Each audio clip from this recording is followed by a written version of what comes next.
Hello, everybody. Oh, hi. Uh, Thank you for joining us. And thank you for everyone on our panel today for making time. I'm so excited to host this discussion and to hear what you all have to say. To begin, I'd love to go around and please tell us your heritage and why you love acting or why you started acting or what got you into acting, any of those sorts of things. Marvin, would you like to start? Sure, I'll be the first one to go. Hi, my name is Marvin Ryan. I'm five. No, I'm joking. Just the habit of slating. I am Filipino. And how I got into acting, I was actually a professional dancer for many, many years. Most notably, I was Justin Bieber's backup dancer for his first part of his all that, like all the doo-wop days. But then I was leaving tour because I just wanted to do something else. I didn't know what it was. And I just so happened to land on this audition for Disney for the show Austin and Ally. I don't know if that ages me, by the way, if anyone remembers that show. But no training whatsoever. Went in, got the producer call back, almost booked it. And then the casting director was like, I can tell you've been acting for many years. And I said, I haven't acted a day in my life.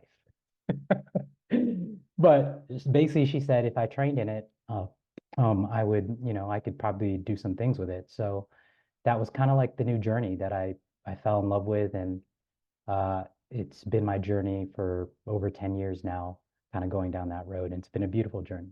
But anyways, that's me in a nutshell. I'll pass it to somebody else or pass it back to you, Marcha. Thank you. That's so cool. I mean, I already knew that, but I love hearing it. It's so cool. Okay, Quincy, and then when you're done, feel free to pass it on to someone else. Okay. Hi, everyone. I'm Quincy Surasmith. I am Thai Teochew American. Teochew is a Chinese ethnicity language group. A lot of us in throughout Southeast Asia and around the world. But Thai is the other one that I'm more prominently cast as. Let's see. I started acting in high school. I went to a college prep school that was not arts focused. So unlike the people who might have gone to like an arts, like a heavy arts program high school, ours was a college prep school that was like, you're trying to get into like a state school or better, and you're going to be good at testing and you're going to be good at math and science. And I was like, but I like this thing. So that's how I started acting. I have a weird answer for how I was like decided to actually pursue it is that I continued doing theater into college, and then when I was 19, I was an intern at East West Players with someone else on this panel. You'll have to guess who. And Actually, that was the year that I met a lot of there was a big national theater Asian American theater conference that year, and I got to meet not just people producing theater nationally, right? Like in Chicago and New York and the Bay Area and all these other places, and of course here in Los Angeles, but specifically here in Los Angeles, I met a bunch of people who were like small working actor artists and small theater artists and like local writers and stuff. And I think that was a moment I realized that I could do this not because the ceiling was really high. Like we're like I could become like, an EGOT winner and become like a superstar. It was me realizing that you can do this as a job and just do it. Like you don't and run like write short plays or like be a working actor or do theater like in a regional area or yeah, and I was like, "Oh, this is like a real job. You don't have to be like either zero or a superstar. Like there's all these career roles in between." And that's when I was like, "I think I actually want to do this." That's such a Um great point. I didn't think about that in the way that you said it, how there's like, when maybe outsiders think about acting, it's like 0 or 100. But yeah, I think that's going to be such a great a space to explore today because we are in that middle area. Thanks. yeah, I'll pass it to Vivi. I am the person who knew Quincy at the theater East West Players. My name is VyVy Nguyen. I am Vietnamese American, and I grew up in Orange County, an only child. And I think what really got me into acting starting out was, I mean, I used to play a lot of pretend and read and just lose myself in those worlds. And then I remember watching the movie A Little Princess, and it made me cry. It was the first movie that ever made me cry.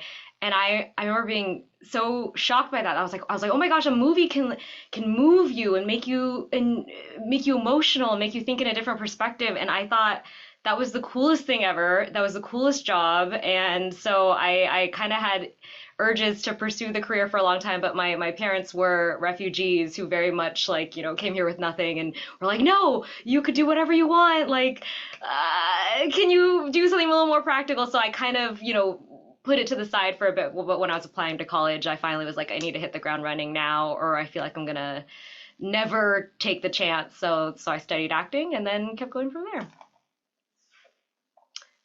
Should I pass it off? Carolyn? Hi everyone, I'm Carolyn Ken. I'm Filipino American. I never get cast as Filipino. That's another thing maybe we'll talk about later. But I knew I wanted to act as a kid. Me and my siblings would make home movies. My sister would like do the music and my brother would film and then I would just make something up on the fly. This is the first time I'm publicly admitting this, but it was actually Titanic that was the movie that was like, I want to do that for a living. Um, but I never really considered it as a career. I studied business undergrad and then I worked in tech and business for a long time. And then it was only during the pandemic that I decided to change careers. And well, so in college on the side, I would take drama classes. This was at USC. And during the pandemic, I was like, you know what? I can't die and not try what I really wanted to do with my life. I don't have like children or a husband or anything. So I contacted one of my old teachers from school and I said, hey, how do I get into this? And then I made a plan and then I got on a plane and now I'm here in LA. Yeah. That's awesome. Wait, where were you before LA? I was living in Manila, so I was in the Philippines for a long, long time. Wow, Yeah. that's so cool. Shall we pass it to Ethel? Ethel? Hi, so I'm Ethel and I am Singaporean Chinese, but I've grown up both in Singapore and the US, and I've wanted to do acting ever since I was really young, and I did theater and I studied theater in Singapore since I was 14, 15, and I was very fortunate to be able to perform, to act and model in Asia and Singapore for a while. And like Carolyn, I did a business undergrad and did a regular job, but always had agents around and continued acting here and there. Yeah, I think what really got me into it is just that every time I watch performances, be it live or on film, the ability to immerse myself and lose myself in a different world and setting is just magical. And I was just, every time I watch it, I'm just so inspired to be able to want to bring that experience to people, to allow them like a respite from the real world and to be immersed in a performance that I'm in or a production that I'm in or I do or help create. Yeah. I love that. Thank you so much. Well, I'm Marcha, and I gave my background last week as well, but I know a lot of you weren't here, so I'll just repeat myself quickly. I'm half Chinese Thai and half Japanese. My mom is Japanese and my dad is Chinese Thai. And I got into acting kind of at the end of college, beginning of adulthood. I studied music and engineering and tried to avoid wanting to be an actor. Well, actually, I didn't know I wanted to be an actor until I took a musical theater class my 4th year last semester, and my TA was like, oh, you should audition for the drama department show. I did. I got the part. I was like, when am I ever going to audition again? And lo and behold, the rest of my life. But that's the first time I experienced what it was like to be on stage, apart from, you know, small plays when I was in elementary school. And I just loved, you know, being in a room where everyone was experiencing the same thing and making people feel something and having an experience, whatever that feeling might be. And I think it's so beautiful that everybody's experience is unique to that same experience. And I moved out to LA to pursue sound post-production. So I worked in the post house on the Paramount Studios lot when I first moved out here at Technicolor, which is now Formosa. And I was networking at the time with a bunch of alumni from University of Virginia, which is where I went. And one of the people I connected with was an agent, and I just kind of wanted to learn what he did for his job. And he ended up wanting to sign me. And that's kind of how I started acting, which is a very backwards way, because I know most people go into acting and then look for reps, but I got an agent and then I started acting class and really pursuing it seriously. And I think that's kind of the push I needed, actually, to pursue something creative. So that's my story. Yeah, I would love to start by asking what being an AANHPI actor creative means to you. And feel free to just popcorn whoever wants to start.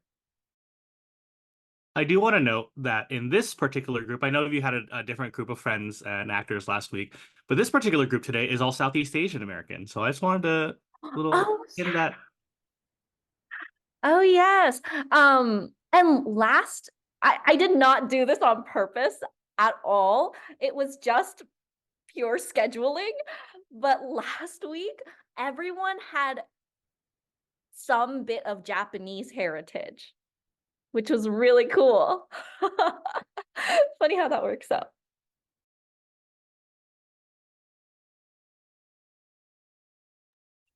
Does anyone want to begin? I'll build off of that. I think it's an interesting time for us, like I feel like for decades the kind of thing was like there's not a lot of roles, not a lot of opportunities, and stuff has shifted. And I don't think it's that we're done shifting, right? I want to make sure that like people don't think like we did it. We had a rom-com like, 7 years ago or whatever now. I don't remember when the movie came out. Crazy Rich Asians or whatever, right? Like but it is continuing to change, right? That does mean that we're at this place where there are more opportunities than ever, but at the same time, like not nearly enough. And as actors, I think that like we're only one piece of that pie, right? There's a lot of like writers and directors and producers and executives and tech and crew and everyone up and down the line, right? And so on one hand, it's like really exciting to be at this time where like someone's actually going to make a show that features some of us or is likely to cast some of us, or we're more likely to get cast even when it's not specifically about us. But at the same time, we're also seeing like there's still lots of gaps, right? Something I've experienced is like I feel like before the people that would tell me stuff that I would worry about would be like, oh, like even if it's an Asian role, they're not going to cast an Asian person. So like the it's going to be really rough. And now it's all like specificity, which is great. But then we have this like back and forth where sometimes they're like, oh, here's like a rare Southeast Asian role for a cartoon or for like whatever. And then people still want to play like, well, shouldn't anyone be able to play anyone? And I'm like, maybe in an ideal world, but also we haven't gotten this chance before, and I would like for us to have that chance now. And then other times they are hyper specific when they're like, oh, we're looking for someone who's like this ethnicity, like who's Chinese, and I like will get sent out for it or I'll submit to it, and they'll be like, are you Chinese? So I'm like, well, I'm mixed Chinese and Thai, and they'll be like, well, that's not what we want. Which is someone's decision and someone's choice. Like I'm not going to take any casting individual choice, but like I've been lucky to get roles based on the fact that they're like Thai American roles or Thai roles or require Thai language stuff. And that's super. But there's not a ton of those compared to like the broad range, right? So I feel like that's something I feel like I'm navigating in this like shifting time, right? It's like, again, more than ever, but still not necessarily where I'd love it to be.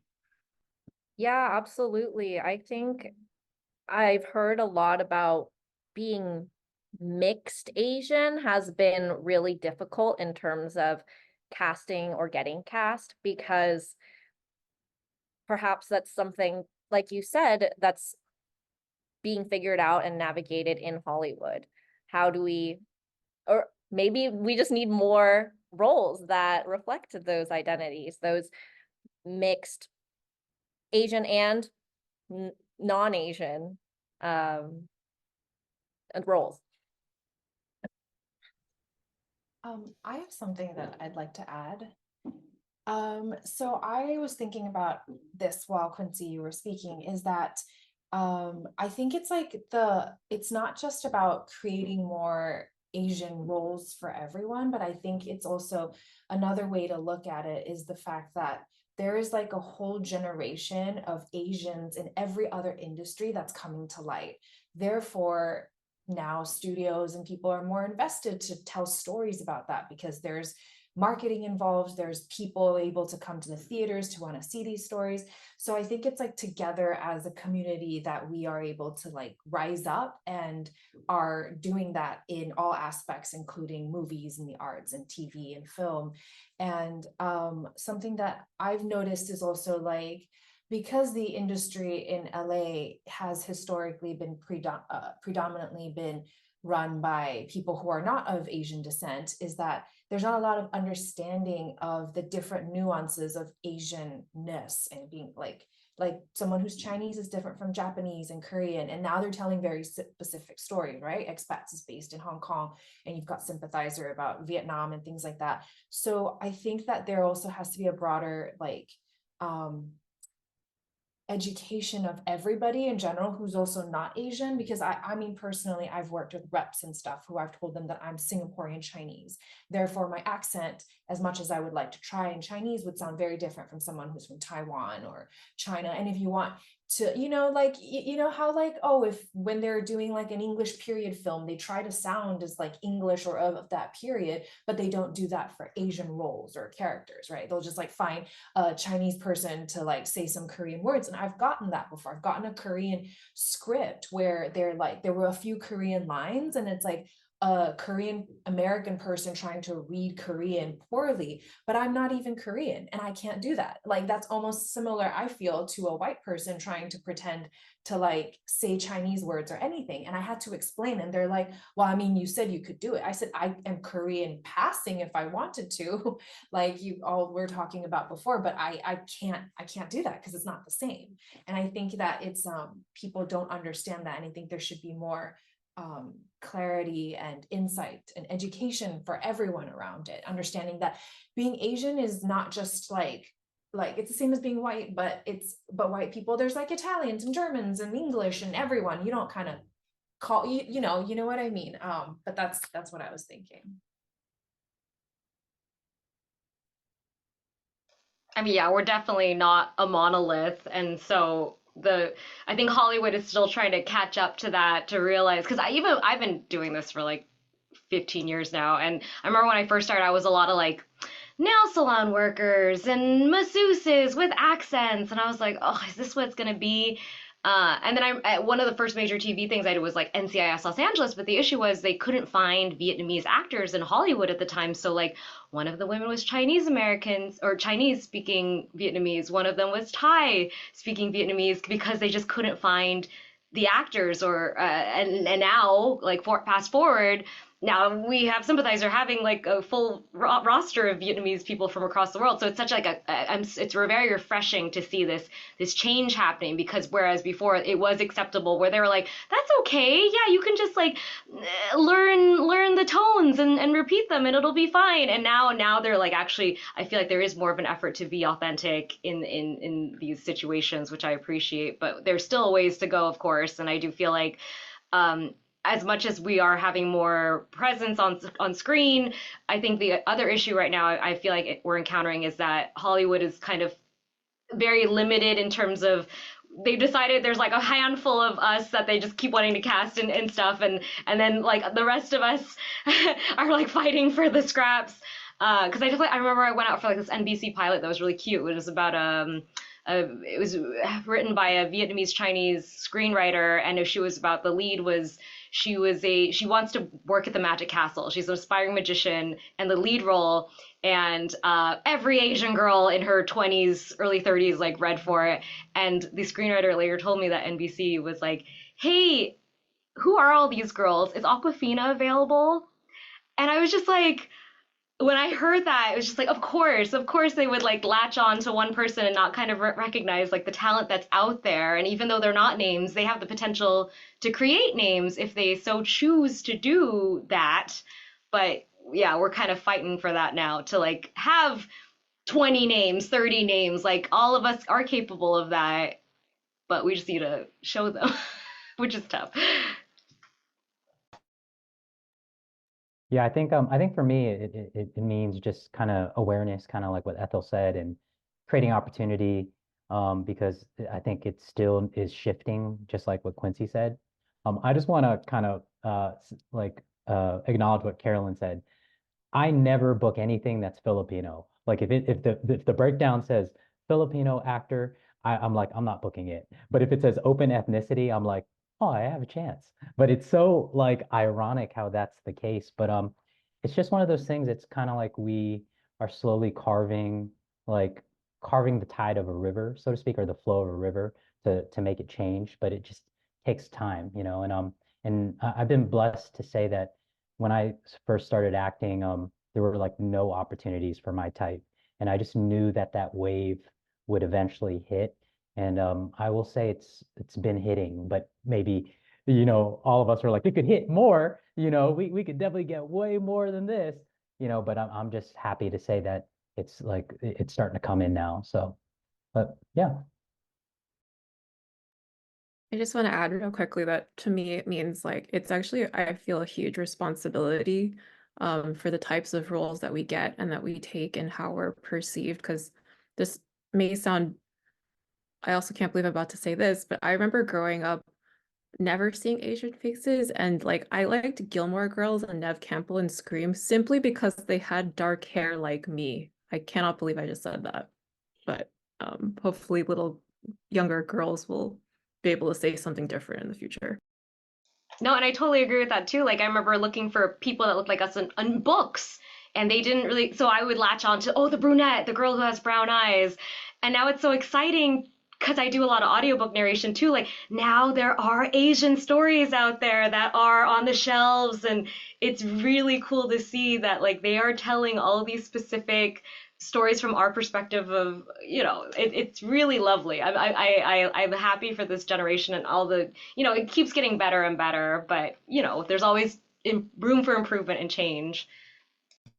I want to tie together both what VyVy just said and what Ethel was saying earlier, right? Like, so this may open up a whole another barrel, but like I do have a day job that is not acting, and it's as a journalist, and I do audio reporting, I do podcast, like narrative long form documentary style podcast. And one of the things that I think about all the time is like, as this wave of like Asian American new work in Hollywood comes out, right, on TV and films, and people are like, finally, Asian American stories. We need to tell more Asian American stories. This is great, and as actors, of course, this is like our bread and butter. Like this is what how we act and how we work. But there's so many stories that come in other forms, and those are the things I think that people need to get a better sense of, like what you're talking about, Ethel, right? Like how different we are, like even within different ethnicities, right? If you grew up Viet in Westminster, that's real different than growing up Viet in San Jose, East Side San Jose. That's real different than growing up Viet in the Twin Cities, Minneapolis, St. Paul, like, and so on and so on and so forth. And that's just within one specific ethnic group, right? With one specific history.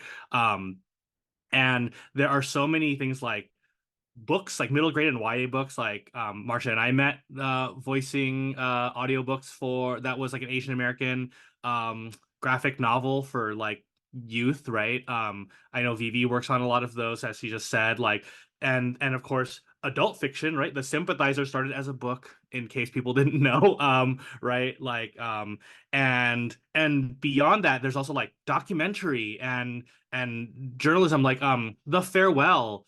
The director, she started out as a reporter on This American Life. That's where the seed of that story came from, and those are nonfiction stories. And so anyone who's interested in like either just learning more about Asian American stories or finding Asian American stories that will, when people are like, but no one would believe about this, or there's no such thing as Asian American this or that and that. That's what I've been trying to like report on Asian Americana, which is my podcast, which is like there are stories of Asian Americans doing a bunch of different stuff. Like there's like a deep history. You want an Asian American Western? Guess what? Asian Americans were in the Old West. You want Asian Americans who are doing like I don't know, criminal racing. I think there's been a series of movies about that actually, but they also existed in real life, right? Like the point is that there's actually a lot of real stories about us. So sometimes when Hollywood has this mindset of like, oh, but there's no stories about Asians doing that, so this would be more believable with like a traditional like white casting or written to not be about that thing. One is that the reality is that we have been in that thing, whether it's here or around the world. And two, even if it's not like the most exciting works that come out of Hollywood are often like already a genre that exists, already a story structure that exists, but you change one little detail, like who's the protagonist or the setting or whatever, and that can be us, and those can be based on real stories, not just like oh well it's hard to imagine an Asian person leading this, or it's hard to imagine what the difference between this group and this group is. Like these stories are real and out there, and we can dig into literature, both fiction and nonfiction and documentary and reporting, to find these great stories.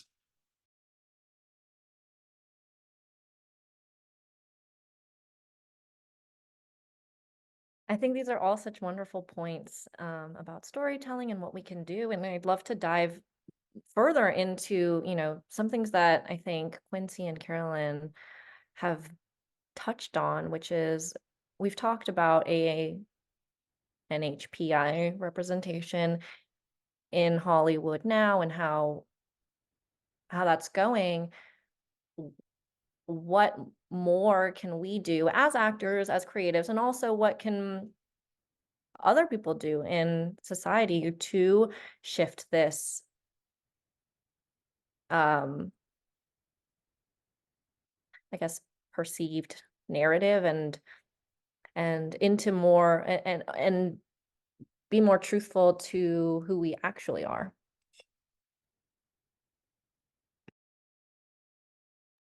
I have an experience that I wanted to share, perhaps. I think that we've been talking about like what should be changed and externally for us, and is this how other people view us as a community. But I think internally, like I think all of us have Asian parents who we kind of understand that like being in the arts is sort of frowned upon or not something that they encourage us to do. I'm very fortunate that my mom has, but when I was in Singapore, a few, like almost 10 years ago, wanting to come back to the US to finish up my education. And I had a family friend who kind of, my mom's family friend that she'd known for a long time, kind of chastised her for saying like, how can you let your daughter go to America? And she wants to be an actress there. And he kind of was saying that we're yellow skinned and that's crazy. Like, you're just going to let her do whatever she wants. So if she wants to be the president of the United States, you're going to let her do it.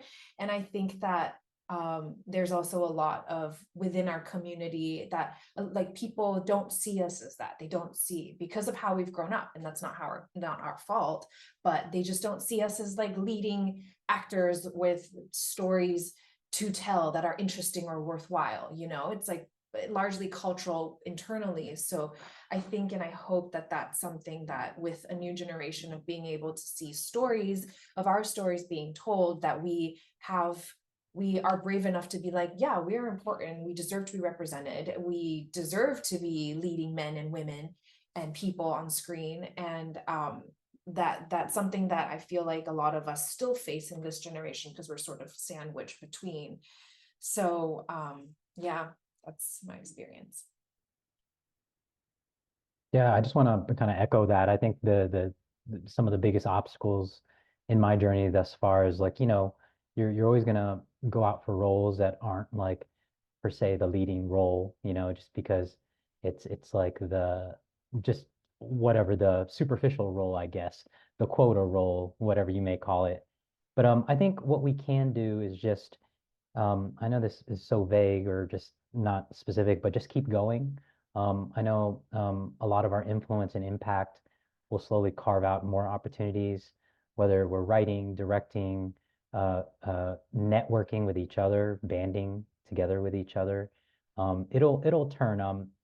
I have a friend, she's African American, and I was surprised that she said this, but when the movie Black Panther came out, she was like, finally. And I was like, what do you mean by that? And she was like, we're now portrayed in like a classy, like civilized, like, leading role. Do you see what I'm saying? Like wherever, I'm forgetting, oh my gosh, Wakanda, right? Like that whole Wakanda? Wakanda. Oh my gosh, I can't believe I blanked on that. That's That okay. whole area was like a utopian society, first class everything, classy this, classy that. And my friend she's an actress as well, and she was like, finally. And I was like, what do you mean finally? Like what do you mean? Like y'all have had like a lot of great roles, but she's like, no, not like this. And I was like, you know what? That's awesome. That is so, so cool. And then now it's like that's kind of what I'm yearning for, is like, why can't we just be the leading role? I just want more than 5 lines. I don't know. But anyways, I think but like for Ryan Coogler to get to that point, Ryan Coogler had to do like a lot of other stuff, right? And I think there's a lot of great work that's coming from our community at the indie level, at the small community level. And that's how we have to get there, right? I think about this a lot. Is like in recent years, there's been talk about like, oh, finally, like Asian Americans can finally be seen as leading people. Like Asian Americans are sexy. Asian American men can be hot. Blah blah blah. And I'm like, but the joy for me is like, how do we write deeper and more interesting across the board? Like, I'm glad Henry Golding gets roles. Good for him. You know what I mean? Like, but I'm not. That's not like roles that he can get are not roles that I can go for necessarily. Maybe I tried. But there's like when I think about like black film, for example, right? Like when you think about some of the great black films from the 80s and 90s, right? Like when you think about like Do the Right Thing or whatever, like there's a lot of characters across the board. But the difference is that they're not tokenized. They're like from like black creators who are like, here's a broad range of what they can be. So yeah, this is going to be someone who's mad that some gentrifier stepped on his shoes and is messing with his neighborhood, whereas this other person is going to be this other thing. And like I feel like folks should try their best to go find that new work. I know it's not always easy. I wrote a piece when Crazy Rich Asians did come out where like it was important to me, not because it was like a big budget Hollywood thing, that like we made it, like, or like the first time, because it wasn't the first time for me. The big difference there was that it got a distribution that was huge, and I can still go on a plane. It never leaves planes. Have you noticed this? Crazy Rich Asians have never left planes entertainment service. That's the wild part, right? Not that the story itself is the most unique, or like it's the first time Asians were on screen or romantic leads. There's actually way older Asian American rom-coms, but they're just indie or smaller or whatever, right? But it's that it has a huge distribution. So I get that that's what makes it easy. But if you can find your local like film festivals, or you go on, I don't know, your streaming services, or Canopy, like the free library one or whatever, and you go find independent Asian American work there, like you can see that broad range of work. And then hopefully if you support those folks enough, that's when they get to a level where where Coogler can make a Black Panther movie, when all these folks can do that thing so that you can just watch it on an airplane, instead of like having to be like, where's my local film festival? Okay, it's gonna be next spring and I gotta drive there and I gotta like follow it. But maybe that's what it takes for these folks to get the necessary experience and like kind of clout to within Hollywood. Unfortunately, that's what it takes, even though I wish that wasn't the system to like make those new things. I think that's such a great point. I was on a plane yesterday, so it made me giggle when you said that. I'm like, yeah, that's a great point. But to your point, Quincy, I think, the emphasis, in addition to Marvin, what you said, like keep going, is also keep watching, support other Asian American movies and projects and stories, right? Books and whatever medium you can support. I think that's such a great point. I know I've been talking a lot. I'll even add one more little thing. I think it's valid when people are like, "This thing came out and I don't like it," right? You're allowed to not like stuff. I know sometimes there's a pressure to be like, "It's Asian American, so you have to go support it and like it and spend all your money and blah blah blah," no matter how what awful things a person in the film might have said, or like, or even if no one's a bad person, but you're like, this movie's like, it's fine, it's a little cringy, it's not actually as funny, even though, like, I think that's fine to feel. And I'm not going to make any individual person be like, you have to support a thing you don't like. But I think as a whole, something to think about when you critique stuff is also like, this is two steps. One is like, instead of just being like, it is bad, maybe think for yourself, what do you wish it would be? And then two, make it, go make it. Like, you see a movie, you're like, oh, it's like an Asian American film. We're supposed to love it, but I think it's kind of cringy. It's by this comedian I don't like that much, blah, blah, blah. So what did you not like about that film? Instead of just being like, it's bad, etc., be like, I wish it did this. I wish it presented this character this way. I wish it focused on this other thing.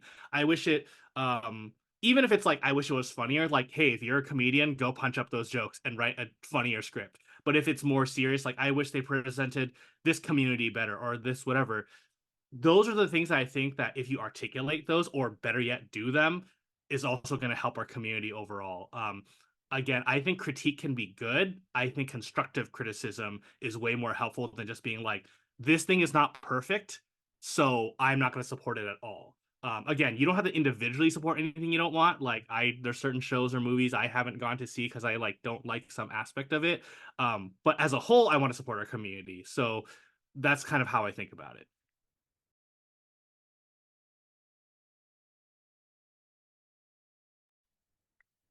Ethel, you were talking about how a lot of people in our community don't necessarily receive the support that we want or deserve to pursue our dreams, whatever they may be, unless they fall into the norm of what is accepted by our society. I'd love to touch more on that. And yeah, ask all of you what advice you may have for people who are going through that backlash from their families or communities and want to pursue something creative or outside of the box. I can start. I started a little bit later than everyone, so I feel like I think there's so much uncertainty around it, and it's like not something that parents or family can easily understand. So I think something that made them feel better about what I was doing was like I had a very clear plan of what I was going to do. And it was very logical, starting with taking acting classes. Like some people like, I don't know where to start. Like that would be a really good place to start, is taking acting class. So I said I was going to do X, Y, Z before I moved to LA. And then as soon as I get to LA, which I went to undergrad here, so like this is my second rodeo in LA. And then when I get to LA, this is going to happen to the best of my ability. So I think having some planning where you can will help ease fears, because I mean they're really just worried for you. That's all it is. A lot of what disapproval is, and rightfully so, because this is a really hard life compared to what you could do. So that would be my advice. I think something I'd love to add as well to the question is to speak to what you said, Carolyn. It is very difficult, right? And I think a huge part of that difficulty is figuring out our financial situations, right? Because we do have to sustain ourselves first and foremost. We need to eat, we need to have a place to live, and that's very important. And that is a great concern. So, including how do we deal with our communities and families who may not support us, I'd like to add, sprinkle in, advice for financial freedom to pursue acting, because that is very difficult, balancing a day job or getting to a place where you don't need a day job. I have something to say on that. So this is funny. I think everybody's situation will look different, and I've been doing this for a very long time. I did a business undergrad and I'm pursuing my MBA now just because I need to do it, but also I was very, yeah, I've been balancing this for like the last 16 years, and it's going to look different for everyone, but I think the goal is to kind of work backwards, to know what you need to survive, and then be able to find things that fit into that to give you that amount of money, and then be able for you to pursue auditioning and acting and whatnot, because it is expensive. Everything from headshots to classes, like that's hundreds of dollars a month, just recurring payments. And you also have to kind of be honest with yourself about the kind of life that you lead. Like for me, I know that eventually I want to buy a home. And that's like balancing my goal of my personal and financial goals with my artistic and acting career goals is something that you need to find a happy medium between. Lots of people kind of pursue a full-time job and raise their kids, and then they come back to it in their 50s, and that's fine too, because acting is something that you can keep doing forever. I don't know, that actress from that movie, the older Korean lady, she got her first Oscar in her 70s or something like that, right?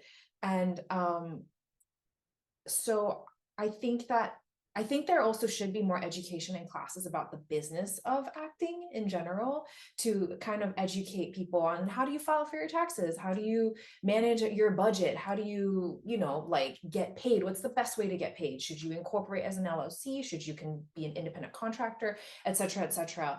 And I think it's important. Researchers are out there, and it's to kind of educate yourself on that, but to also just be honest with yourself about the kind of life that you want to have. Some people are really happy being a struggling artist, and they're very happy being simple. I'm not one of those people, so I know exactly what I need to be happy and survive and to continue to audition comfortably, and I'm okay with that. I back up what Ethel said. I am not okay with struggle. No, I'm joking. There's always gonna be a struggle. My coach told me like a line, and he said to me, "You'll never make it as an actor or an entertainer if you're in despair." And that hit me so hard because, of course, he could see I was in despair, just struggling to make financial ends meet. And just to give you all some background, I was working at like a casino at the time because I was a broke actor, like working overnights because the days where when you used to audition and you had to show up to auditions. Remember those days, everybody? You had to show up to audition. Not joking. Anyways, when he said that to me, it made me realize like I can still um improve my life outside acting, right? Like I don't have to struggle. It's more like a mindset.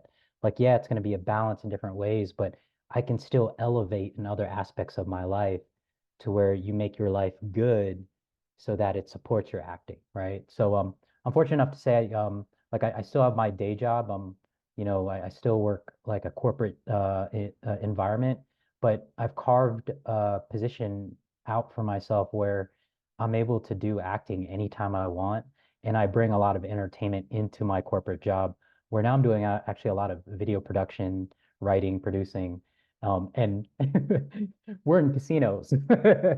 It's like, but then they love that whenever I'm on set and I'm on a TV show that I kind of bring that influence back in. But it just takes time. I think it takes whoever it's your family, whoever it's your friends, they just need to see over a duration of time that kind of like you have a plan, you have a good head on your shoulders, you're trying to do good, you're trying to give back, you're trying to make an influence, you're trying to make an impact, and you're not just kind of, just making kind of these rash decisions, like you're in it for the long haul, and then people slowly will see, but unfortunately it just takes time. So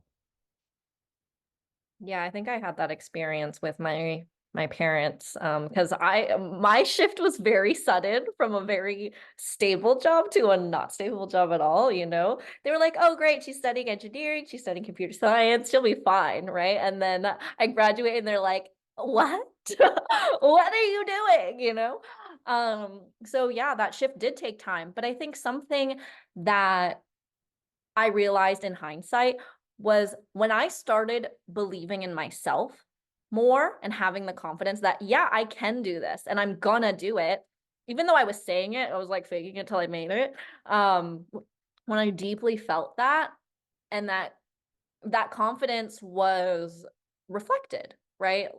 People feel your energy. And when I stopped caring, essentially, what they thought was when they started supporting me unconditionally, And, occasionally I'll still get a comment here or there like, oh, why don't you just be a nurse? Or why don't you be a teacher? I'm like, but overall, I would say I have so much more support from my family than I did before. And I'm very, very thankful for that. And I feel like to piggyback off that, just like the desperation, that feeling, I think casting is receptive to that as well. Like if they feel that you're not like, please give me this job, I need to make money, I need to survive, like I think if they can sense that from a mile away. So if you have that cushion, if you have that support job and you're not dying, then I think when you can come in and just do the work, they like to see that. I work a night job. I used to do it full time. Fortunately, now I do it part time. But I do like closed captioning for the hard of hearing, and it's kind of like a cool side entertainment job. Our main clients are like CBS, Fox, and Amazon, so I get to like caption shows ahead of time, see my friends pop up as co-stars and guest stars. I've captioned myself once before, but yeah, it's so nice to just have something to support you so that you're like acting isn't the end all be all, and then you can. And what is nice now is so many things aren't so in person. You don't have to show up at 10 a.m.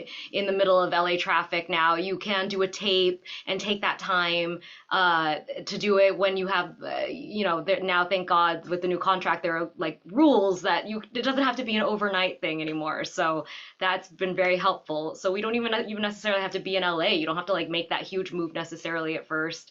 You can still do it remotely, which is cool.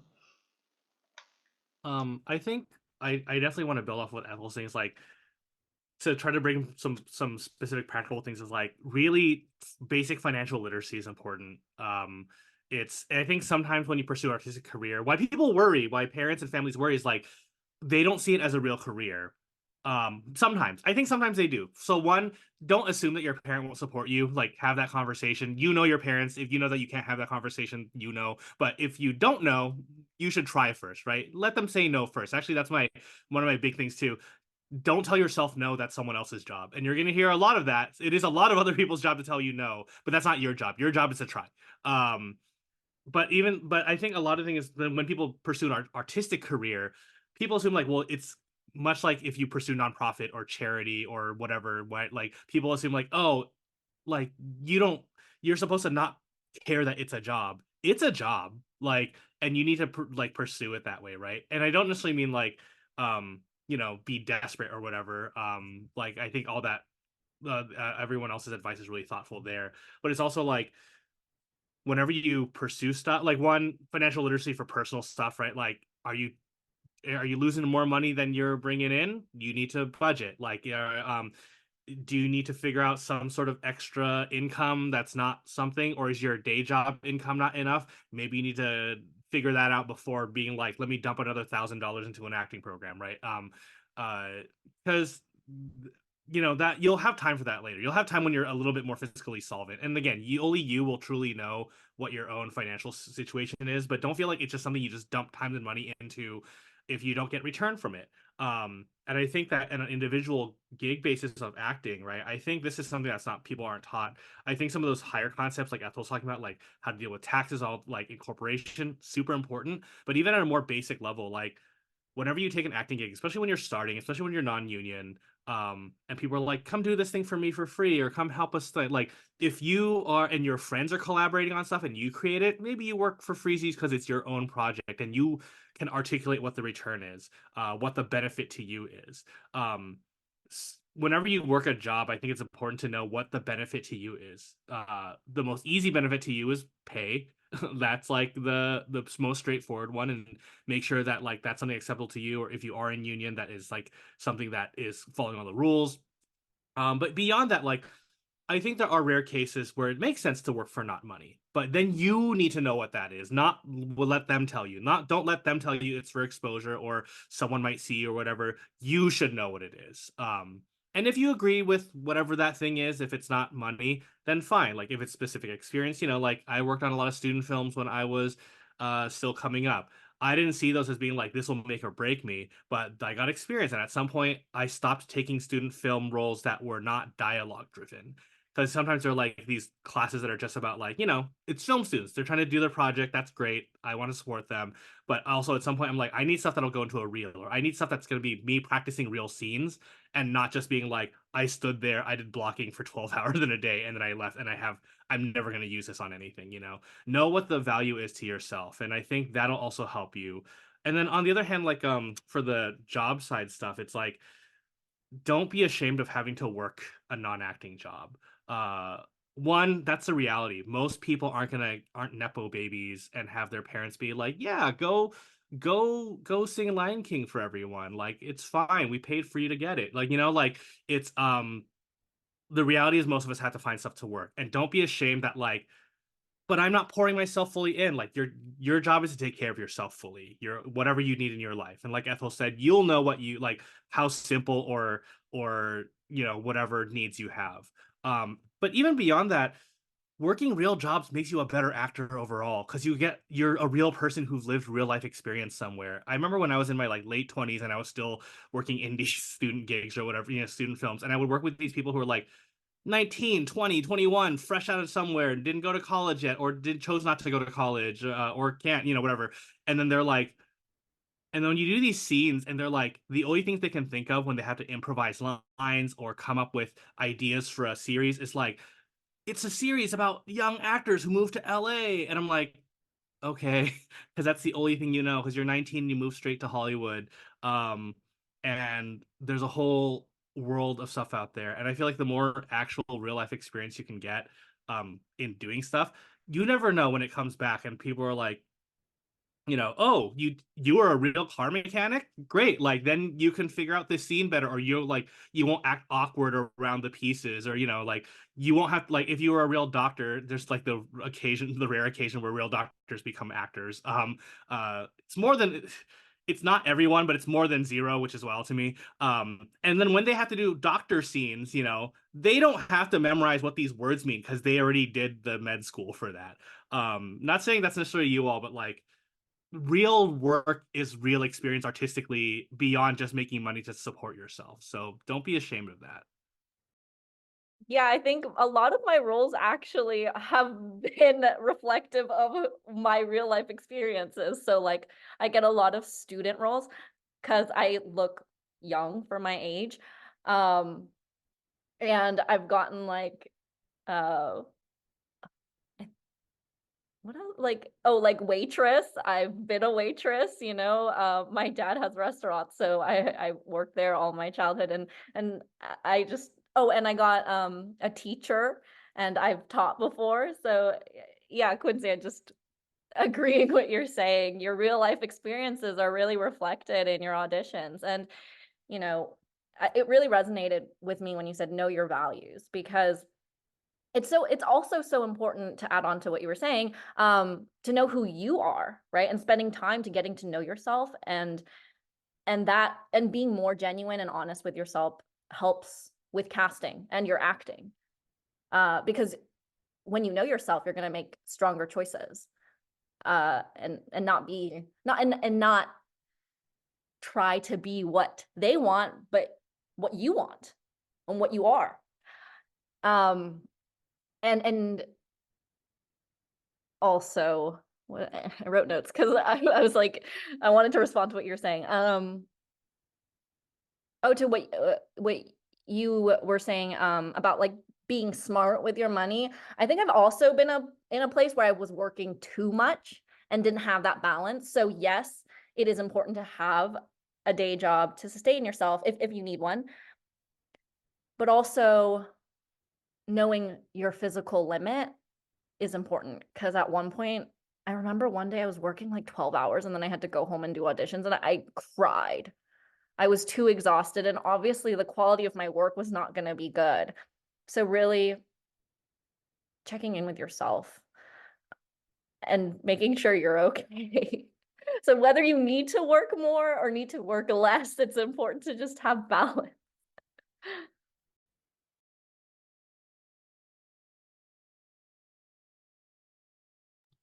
I have something to chime in to add on top of what Quincy was saying. So I had a improv teacher tell me that one of the things to be a great comedian was to be belligerently curious. And I've always taken that and run with it, right? And in acting, you never know what type of role you may get. You could be an astronaut, and not all of us have the experience of going to space, but if you've had multiple life experiences that can help you inform your decision on what that would possibly feel like to kind of for you to create imaginary circumstances in your head that can help you be a better actor. And Jenna Fisher talks about this in her book, An Actor's Life, was that she was a receptionist for a really long time. And she would get fired. She was a caterer and she was a receptionist and she did lots of different jobs. And she got fired from some of them before. But when it came to audition for Pam Beasley on The Office, she was like, I've got this because I have been a receptionist. And I actually remember saying that in her audition when Allison Jones was auditioning her, a lot of people responded to the receptionist role where I think they had like something to say, like they looked up, someone came and then they just like looked up and was a bit more responsive. Whereas she was like, she approached it in such a way that she kind of was just typing and she looked up and then she kept silent and continued typing, looking down, because that's what a receptionist in an office would do. And they don't make small talk, like, because they're acting. She kind of like brought her real life experience into it, and then she got it. So it's just everything that I feel like we do in real life helps us become a better actor if we apply it as such. And there's nothing wrong with that, because you can't act in a vacuum. You can't just like, you can't mimic emotions or real emotions when you don't feel anything real or you don't have anything going on and your life is just acting. Yeah.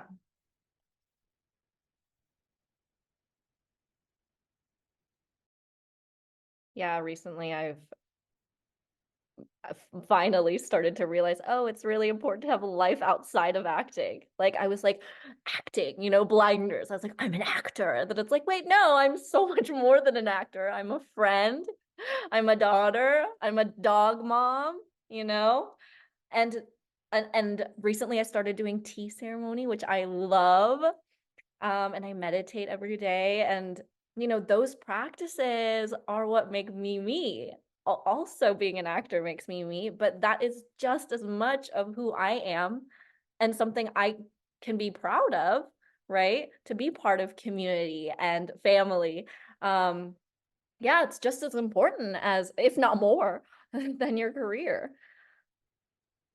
Yeah, I Kinda feel wanna also just because, oh, sorry, Marvin. No, No, you go go. ahead, go ahead. I've been talking. You need to go. Ball is yours. I was just gonna say self-care is really important, and to have that, take care of yourself outside this business, because again, Quincy said there's so many no's that happen, there's so much rejection, it can really like get you down. But if you have that support system, and if you have things beyond acting that can make you happy, get you focused off of these auditions, because the most important thing is like, let it go after, don't like cling on to it, go live your life, and ultimately that can make you again a better actor because you are healthy and your mental health is good. So I just, yeah, we go. Thank you. Yeah, Thank you, no, Marvin. I'm just gonna echo all of that because Marcha and I actually have the same representation, but our agent, she loves hosting these beach parties.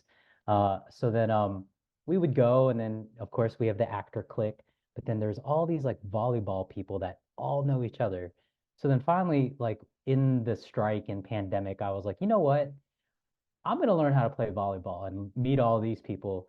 But there's some of the best community of people that I've met, like people from tech, people from all over the world.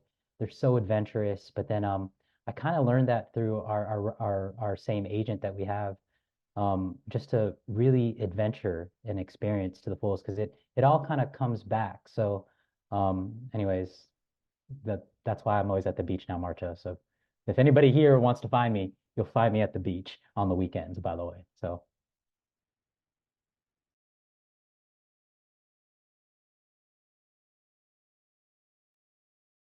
That's awesome. I would love, oh, by the way, if anyone has to go, it's past 4. You have to go? I do. Okay, Yeah. that's okay. Yeah. Thank you so much, Ethel. Yeah, so nice to meet everyone. Um, I would love to ask what advice, I mean, I know we've been giving advice, which is awesome, and I've been receiving all of it as well. But specifically to actors who are starting out, seeking representation and also aiming to land bigger roles. I think what actors need on those in those specific stages are very different, right? So if you have any advice for any and all of those places in the journey, please let me know or let everyone know. I do want to note that as someone who's unrepresented, A, let me know if you are repping, and B, you can still get work without it. I'm not saying it's an ideal situation. Like, I would love for someone to be like going to bat for me and like submitting me and finding really great roles, but I get work without it. And that is not to say like stop there, like but it's more that don't let that stop you. If you are starting out, and you're like, well, I can't get stuff until I get rep or until I get my first big gig or whatever. Like, you can't get your first big gig if you don't try. And everything it's not like, and actually for every like huge gig is a bunch of micro little like opportunities to like do play readings and do a thing with friends and do film a sketch and do some improv and do whatever, like and then even when you're like, for me, my big gigs would have been like, I got a random voice acting thing, or I like went to go film a late night talk show comedy thing, except not on their main show. It's for their digital channel. But I'm like, you know what? That's what it is. And so even though it's hard for me to be like, how do you get a big role? Well, here's how you do this. Honestly, I think the answer is there's no real one path. You just got to keep doing what you're doing. But more importantly, from my experience, is like, even if you're not repped, even if you don't feel like you have already, go do the thing. Um, Again, other people will tell you no.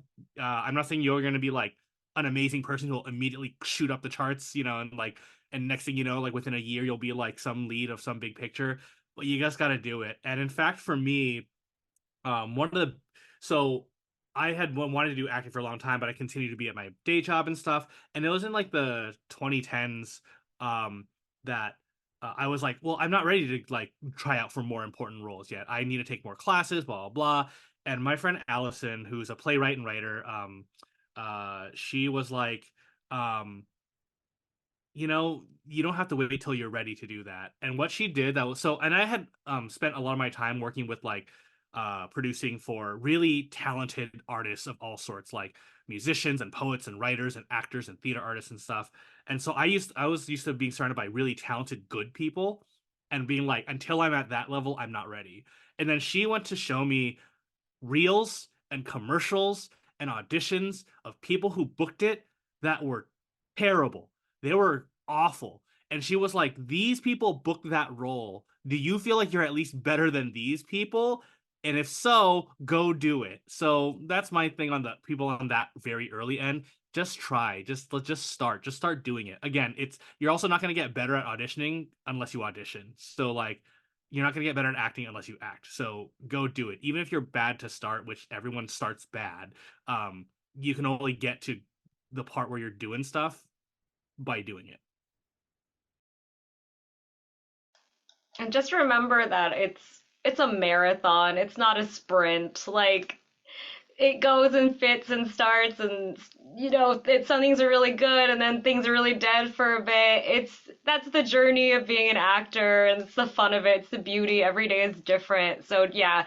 So I remember when I first started out, they were like, it's gonna take you like 10 years to really get a foothold in this business, and I was like, no, surely, like, I'm gonna hit it big in like 2 years. And I mean, that hasn't happened, but yes, I see where I was 10 years ago and I see where I am now, and like the progression you make, and so that's, you have to have perspective for sure, and yeah, just celebrate all the opportunities you can to participate in play reading, book a little commercial, whatever. And I also say, like, don't feel so eager to, like, you don't have to join SAG right away. You don't feel like you have to like become a SAG actor straight out, because there are so many opportunities that are not union, and like it's a nice place to be. Like, there are so many opportunities, especially in the commercial world right now, where they've like a lot of companies has strayed away from wanting to pay like all these residuals, so they've gone non-union, and so like all these kind of nationals you might see on TV are a lot of non-union projects. So like don't feel like SAG is the end all be all. Like take your time, and then if you can be SAG eligible for that period, like stay that. You don't have to join the union straight out. So I'd say that. Yeah. Oh, go ahead, Carolyn. Go ahead.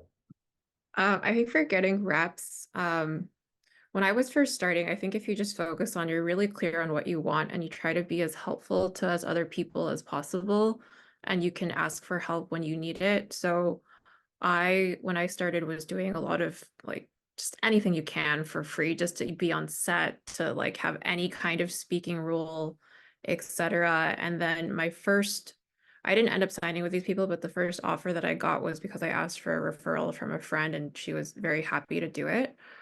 And that kind of gave me the confidence to do even like just cold outreach to agents, and learn more that way. And my advice in choosing an agent would be someone who really believes in you and someone who's a fan of your work. Like, don't think about like, oh, I should be with XYZ agency because they're a better name than LMNOP agency, but it's more about like what like your relationship with the agent, if they believe in you. I don't know about bigger roles. I've only ever been one on a call sheet once, and it's because I wrote and produced something. So just you just be proactive too if you want to. Yeah, so just be proactive. So that's my advice. I'll say, and this is something that Carolyn brought up right at the top of our discussion, was first and foremost, take class. Just you gotta be good. Like you gotta keep working at your craft, build community, because usually a lot of the opportunities that you look for kind of organically pop up just from being in community and you improving your craft because someone sees you and they're like, oh yeah, like did you know that so and so is doing this and that this and that. When it comes to representation, I'm gonna kind of go on the opposite side and think business. So like you have to think from the opposite side when someone looks at you that you need to be the best package. And what I mean by that is like, are your marketing materials the best that it can be for you where you're at in your journey, right? Because like, for example, if you're like, hey, I want to be an actor, right? And even if you don't have much to your resume, but do you even have a headshot resume and like maybe a website, right? And then maybe an IMDb, right? A lot of my acting friends that are so talented, they're like, well, I just don't have a reel. And I was like, it's not about that. I'm like, go shoot something right now in the characters that you always play, right? Because what happens is someone's going to believe in you, an agent, a manager, and they're going to see that and they're going to pitch that to whatever production because it is like a product. So it's about knowing your casting, but knowing your package needs to be the best it can be wherever you are in your journey, right? When it comes to bigger roles, it's just about just keep going. A lot of this, Quincy mentioned, is just like all these little wins that build up to bigger things. I think all of us here in this call is trying to get bigger roles, so I think we all share that. But I read this book. I'm gonna book plug something. It's called The Compound Effect, and really what I love about this is it basically says like to get anything going, it's like a merry-go-round, right? You have to do all these little things, so much effort for it to go, but when it goes, it just goes. Do you see what I'm saying? So, but that's at every level of acting. It's like, dang, it could go. But yeah, I think it all boils down to just your craft and your community, though, because if you're going to shoot something and you're not really, you still need work, that's going to show, right? And if and everybody here knows on this call, you can't do it alone. So you got to have those two things. I love that you just had the book right there. Like you were ready. You were like, this is my book plug. I was like, wait, my bottom shelf right here is my acting books. Like, which would I want to take? Like improvisation technique, voiceover technique. What do I want to plug? I have like the same shelf. Hold on, I'm gonna just point it like right there. See, all my bookshelves. Yeah, I'm like you, Quincy. So I have it all on standby. Did you have it prepared or something? Oh no, you just pulled It it. just, it was just next to me, and I was like, oh, everyone's saying what this book says. So Uh. Oh, I love that. I'm gonna check it out. Thank you. Like prop-based audition technique. Like if you have the prop, just have it in hand, use it. It'll be part of what just and if it comes to you, just use it. I mean, I want to build off that a little bit. It's like this seems counterintuitive or like not counterintuitive. It's like seems tangential, but like building off what Marvin has said a couple of times, like and VyVy also like find your community and not just a community of actors. I think that's extremely important. One is that a community of non-actors lets you remember like what the world is, that when it's not like just people being like, oh, I got an audition today, oh, I didn't get booked, blah blah blah, here's my new headshots. Like that's great. Have some actor friends so that you know like, hey, like what's a good actor resume look like, what's a good actor website look like, who's working on stuff that you can work with. But having normal friends is also going to get you a better sense of like not just support, like that's super important, it's probably the most important thing, but just like what normal people care about. Because I think what happens in Hollywood is, including at the highest level of Hollywood decision makers, is like they chase stuff that was popular like 2 trend cycles ago, and then and then I see all these actors try to do the same thing, and I'm like, someone already made that viral TikTok. Like, don't go making the same like TikTok style where you're like, here's a trend, I'm gonna do the same thing and beat it to death. You know, in comedy improv, we're trying to like heighten and find new things as opposed to like do the same thing over and over till everyone's like stop. And by being friends with normal people, you'll see what like normal people get into. You know what I mean? Like non-actors, right? Like people who are just have a broad range of interests and whatever. And it also gives you specifics to work with. So that's like that aspect. And then building off of both the training stuff and the marketing thing, something that Keiko again, also on Gilmore Girls, famously so, she's my friend and she taught me this thing that she was like, when you're starting out, lead with your strength. You're not going to be good at everything, right? Like me, I have comedy training, I have improv training, I have voice like a voice acting background. That's what I'm going to lead with, and that's what's going to get you the next step. Um, are there going to be things that you'll have to get better at over time? Absolutely, and you should be doing those. But don't lead with your weakest thing, right? Like I'm not a dancer. I can take some basic choreo. I've taken some actor movement, but I'm not going to be like, let me go for the act, like the dancing role, and just to prove that I could.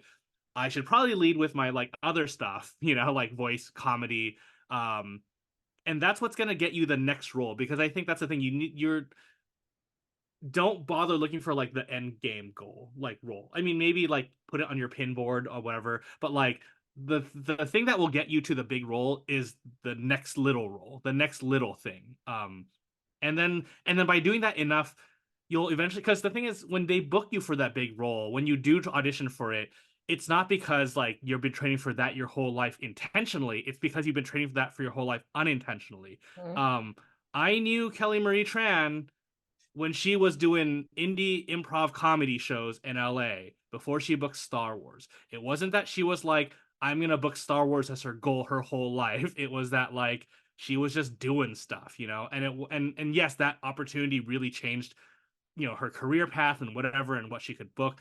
But the point is that she wasn't like, I'm trying to do like I did some magic thing that will make me book a big feature film in a big franchise. She was just doing stuff, and that stuff happened to give her the right opportunities and tool sets to have booked that role. And even then, that's chance, because a lot of people went out for that role. You never know what they want other than you just being really good at the thing you do. So like definitely keep at it, stay active, let people know you exist, but also you can't like train for a specific big role. You have to just keep doing your thing, and then when the right big role happens, hopefully you get a chance to go for it.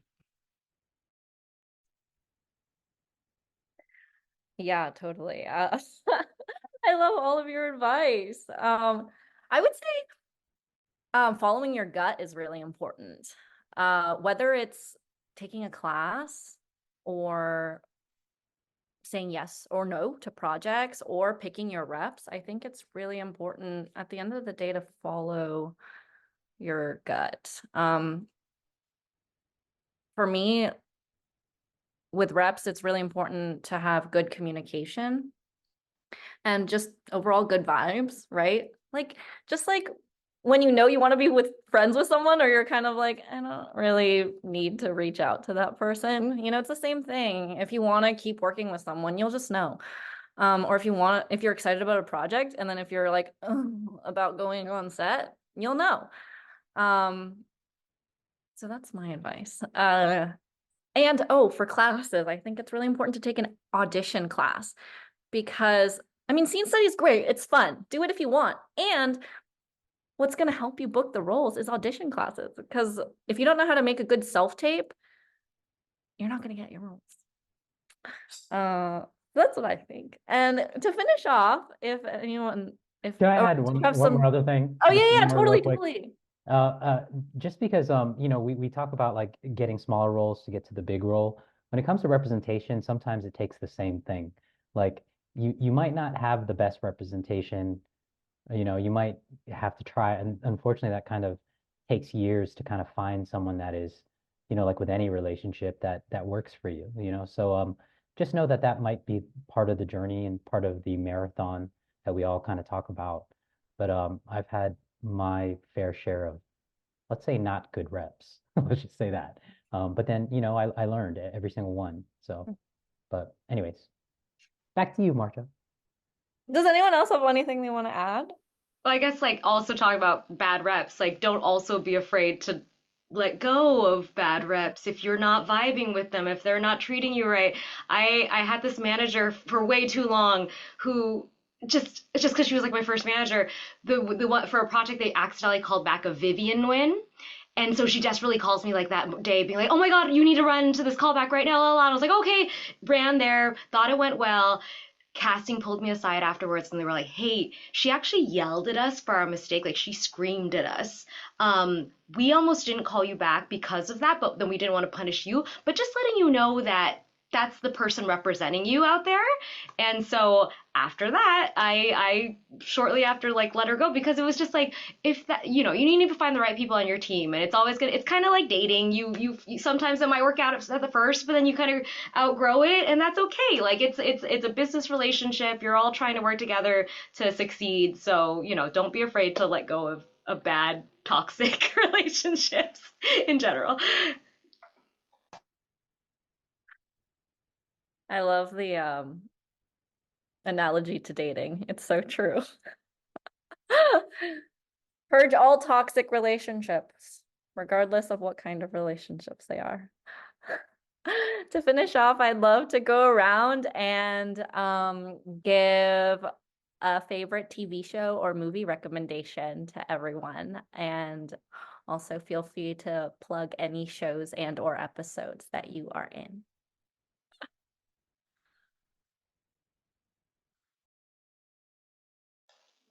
Okay, I will admit I have like on 2 episodes of the show, but I do really think Young Sheldon is so precious. They just had their series finale like 2 weeks ago, and I was bawling like a baby. If you liked Big Bang Theory, you'll like this, but it's Big Bang Theory was multicam. This is single cam, and it's more in the so even if you didn't like Big Bang Theory, I think you'll like this because it's just a sweet family comedy, like in the vein of The Wonder Years.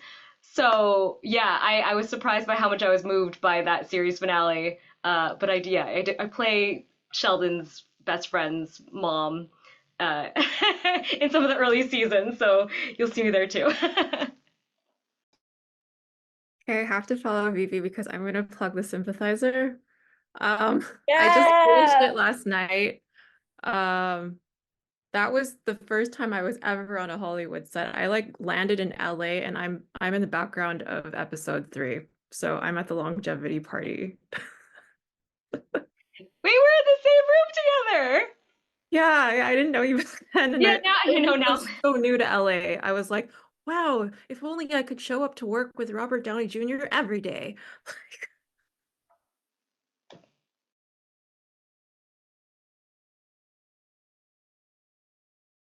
You and me, Quincy. Paper, rock, I scissors. I don't even it's like there's so much good TV and sometimes I like take a long time to catch up with things. Sometimes I'm like I finally finished Ted Lasso even though it's like been out for like the show finished a while ago. I finally caught up on Abbott Elementary. So I guess my plug will be Abbott Elementary for just show to watch. And then it's so funny how okay, here's a lesson for everyone too. There's lots of ways to work on a big show, even if it's not obvious. For VyVy, a little bit more obvious that she was in Sympathizer because she's like on camera with lines. But Carolyn was in it, and I actually did some voiceover work for the last episode. So like, that's also part of the reality of like, not all the work you do is glamorous, but hey, I got paid days scale. I got paid like rate. I worked on a TV show, and I am probably in the credits, maybe like deep buried down there somewhere, maybe if at all. Actually, oftentimes they don't put looping in credits. The point is that like I worked on it. The point is that I worked on it, and there's lots of ways to work on stuff that's maybe not obvious, even as an actor. So, yeah. But I enjoy Abbott Elementary. I kind of want to like, I want to do a stupid project where I take the Chris Rock voiceover clips from Everybody Hates Chris and just play them and like clip them over Gregory lines in Abbott Elementary because it's played by the same actor. I think it'd be really funny. Anyway. I think for me, a show that I'm really excited about, just because I saw a premiere date, is the next season of The Boys on Amazon Prime. It's been a while, just because I know like the pandemic, the strike kind of really the strike shut things down. But someone I was in class with is in that show. Her name's Karen Fukuhara. She was in Suicide Squad, but then like it's just kind of cool to see someone like actually on the screen as well. But if I would plug something. I think one of the, I guess my most notable credit, I got to work with Paul Giamatti on Billions, and I was in a scene with him, and then the other lead, Sakina Jaffrey, who was in House of Cards, and it was a really just good scene, and it was just like one of those moments that you're like, this is what I trained all these years to do for, like to be here with them, and yeah, just got to be with them all day. But I think it's its last season. I was in episode 1, but yeah. So, yeah. Anyways, yeah. Carolyn, you took my recommendation, and I've been like, because I was gonna be like, go watch The Sympathizer, it's so good. I'm still on episode 3. I paused it right before like the scary part. I'm not gonna say more if anyone hasn't watched it. And I put it on again, and then I was like, oh wait, this is where I'm at, and then I just went on to do other things. So I've been procrastinating because I don't do very well with like gory stuff, and I think I'm realizing for me it's more of the sound than the visual, so I might just like plug my ears or put on mute or something. That's something I'm working on, is watching scarier things, because my friends are like, you need like, it's important for you as an actor to watch like all different kinds of genres, and I'm like, can I just watch Disney movies and like kids shows, please? Where there's no blood. But anyway, Do watch kids shows from Disney, specifically The Ghost of Molly McGee and Amphibia, by Thai, featuring Thai American characters, and one is created by Thai American, and I guested on an episode each of both of those. So yes, no, I do, and I'll definitely check that out. And my plug would be Prom Dates just came out on Hulu. That was so fun. That was the first time I got flown out. And I felt so fancy. And they gave me a rental car and like a hotel, and I was like, I am actress. And FBI season 6, episode 6, that was earlier this year. And then I recently worked with Scarlett Johansson on her directorial debut. Her movie Eleanor the Great wrapped recently, so it's in post, and that'll be coming out, I don't know when, but my guess is later this year or early next year. So keep an eye out for that.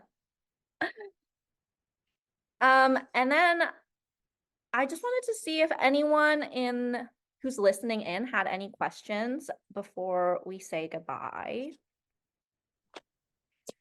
Hi, my name is Lisa. I am an actor in Boston, and I was on your the chat last week too. Thank you so much, everyone, for it. I like learned a lot, and it was like really like reaffirming that, and it is hard, and I'm glad to see that like like it is possible to like have a career, like, and because I also started acting earlier on, later on, like it was I had like kids and everything, and I was like, oh, like I have to like so during the pandemic I was like, this is my chance to catch up, and I like took so many classes, and then I like burned myself out, and I'm just like, okay, like I have to still be a person in the rest of my life too. But I don't really have any questions. I just want to say thank you. Oh, actually, I have one question. It's for Carolyn. What foundation are you wearing? You look so good. You're like glowing. I like want that. Actually, I think I would attribute it to my new primer that I'm using because my foundation I'm using is just like a regular like L'Oreal thing that I use whenever I'm like on it's my audition makeup. I have like different levels of makeup according to price. It's crazy. There's a whole system. But I'm using a new primer, the NARS Radiant Primer. Okay, thank you. Thanks. Thank you. Made But my day. also, Lisa, I feel like being a mother, like I am not a mother myself, but my friends who are, they say it unlocks like a totally different part of your brain that just like really, it just informs you as an actor too, and especially when you are playing like the parent to someone. I remember like I went to this audition where they made me like put on a jacket for the kid because the kid was supposed to be, you know, like my kid in the spot or whatever, and I like didn't it was so clunky. I was like so delicate with this child, and I was like, it's because I don't have a kid. So you know, you have that all in your own bones and your body because you are it. So Thank you. All right. Actually, my daughter's in the car. Let me just let her say hi because she loves saying hi. Okay. oh, Hi. hi. Also an actress. Hi. Oh, Yeah. So she had gymnastics class. So I was sitting here in the car watching you guys, and we were just finishing up. So yeah. Thank you so much. thank you. Thank you, Lisa, for joining. Don't forget to list it on your special skills. I'm gonna follow you all on like social media. So like, you know, and I'm in Boston, but I do visit LA frequently. So next time I'm out there, I'm gonna reach out to Marcha, and she's gonna plan a get together for all of us. I already voluntold her. Yes. Let's do it. I'd love to meet you. Yay! James is here from last week too. Yes. Hi, James. I'm shy. Okay. Um, okay. I have to we have to go. So but okay, thank you. thanks, Lisa. Thanks for joining. Thank you.